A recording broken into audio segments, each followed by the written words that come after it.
Hey, welcome back to No Hype Beer Reviews. Unless it's your first time, then welcome. Please consider subscribing. If you do, hit the notification bell, get all the updates. That's it for today's video, and kind of sad because it's the last day of this theme week, but I will be doing my ranking of all 7 of these, and that'll be posted tomorrow, but it's the last one I'm trying, so yeah, I'm a little sad. No, I did not have this facing the wrong way. If you didn't watch the unboxing or the me explain the theme week, for some reason, the sticker was not on the bottle when I got it for the front. So this is Sundae. Is it really Sunday if you haven't savored a sundae?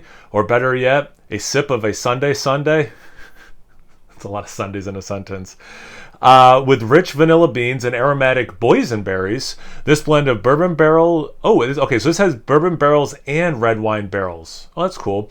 Imperial Stout is serving up scarlet scoops of bold flavor with the perfect balance of tart, juicy berry character. Pair with vanilla ice cream or just a day spent lounging. I'm doing the latter. Sundae is a cherry on top of the perfect weekend, coming in at 18.5% ABV. And then just to be annoying, I changed my proper glassware from a different Bruery glass to this Bruery glass. Just because I'm filming this on a Saturday in real life and won't be capping. I'm actually going to pour the whole thing, so I'm going to sip this the rest of the day. So I'm not like splitting this up between 2 days or anything. Right, wasn't that the right choice for the glass? And that just look pretty in the glass. Yeah, it looks beautiful. There might be a little bit of like that purplish tinge to it, but it looks like the other ones where it's got that, and maybe between the boysenberries and the red wine barrel aging, yeah, a little bit of a purple tint, but it's still mostly just that really dark brown into lighter black color.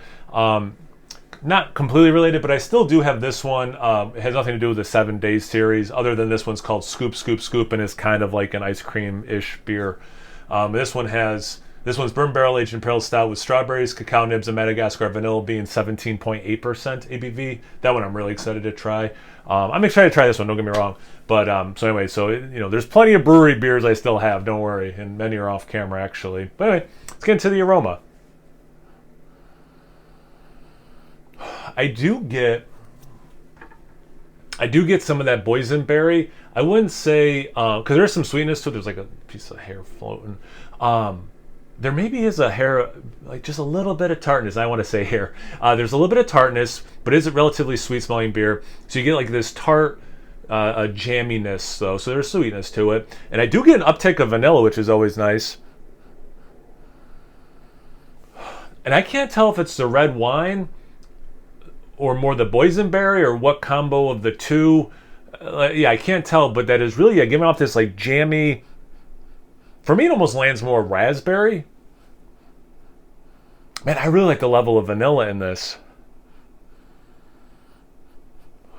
Yeah, that vanilla smells awesome. It's almost like toasted marshmallow even.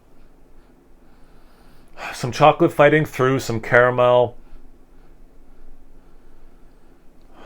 Don't really get bourbon. Man, that smells awesome. All right, let's see about the taste. Cheers.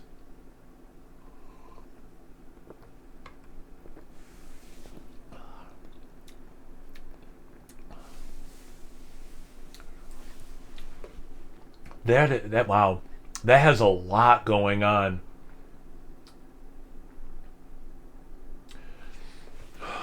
Okay. Pause for dramatic effect. No, I do like this. The thing that's causing me pause is trying to, and I'm gonna have to have more sips of this on camera for sure to really articulate everything and make sure it's not just a first sip situation. The flavors are great. I wouldn't say the flavors, like nothing contradicts each other. Nothing seems like out of place, but they're not particularly interwoven either. And at least that first sip, that's not taking me out of the experience. That's what I was kind of processing. Like, wait, do I like these things enough, even though they don't necessarily feel connected? And so far, yes. It has a little bit of a dry quality to it. And kind of like the aroma, I'm thinking it's the red wine barrels. Well, any of the barrel aging, fair enough. But like that red wine comes through. Or is it the boysenberries and it's more of like a tartness? But I think it's a more of a dryness I'm getting initially anyway. I did get some vanilla.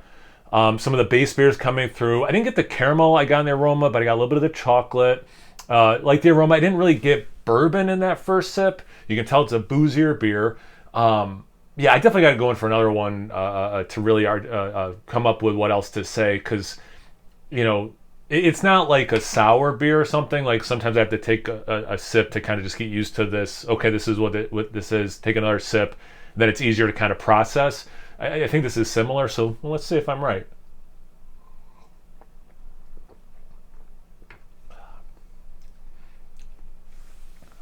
All right, so it is tartness and dryness. That's crystal clear in that second sip. It's both those things, not one or the other. Some interesting complexity those things bring, because it's like sweet. There are elements, especially when that vanilla really hits for me. And I got this in the aroma too. That does tie me back to ice cream. Like, I mean, obviously very specifically ice cream. But then just like the aroma, there's almost this, and maybe it's the charring of the barrels, this toasted marshmallow. Not just marshmallows, but they have, you know, like in the campfire, a little bit of that, you know, the sugars are caramelized. It has that like specific thing also. I think the red wine and the boysenberries are just working really well together. And that's why it's so hard for me to differentiate. Because, well, I mean, I definitely know what red wine tastes like. Boysenberries not so much, to be fair, but it's not like I'm getting red wine specifically and another thing that I can't put my finger on, you know. It's like, no, this is just so interwoven, it's hard to tell which is which. And I think it's just because it's interwoven so nicely, or they're playing together so nicely. Maybe interwoven's not the right word for interwoven's not the right word for this beer, like I was saying before. But like, I don't know, maybe those flavors are, I don't know, but like holistically these flavors still, how do you put this? It's like you're on a roller coaster, but the roller coaster is made of like 5 awesome parts from 5 other roller coasters. So you're like, is that gonna flow well together? So like it's like 5 fun things. So like you're happy about this experience, but it's not like a cohesive experience either. I don't know if that's a good analogy or not. It's the best I can come up with. It's not a bad experience. Like I'm actually really liking this. But it's, I don't know, maybe some more time. Because time, that's one of the nice things about aging beer, is it can meld flavors and meld the, you know, those flavors into a more cohesive experience. And this doesn't have this. I think this is from October 2022. Yeah, October 2022.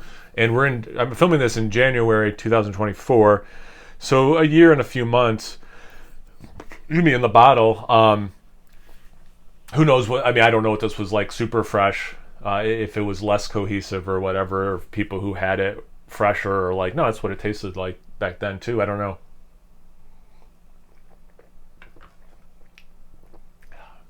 Finally, some bourbon.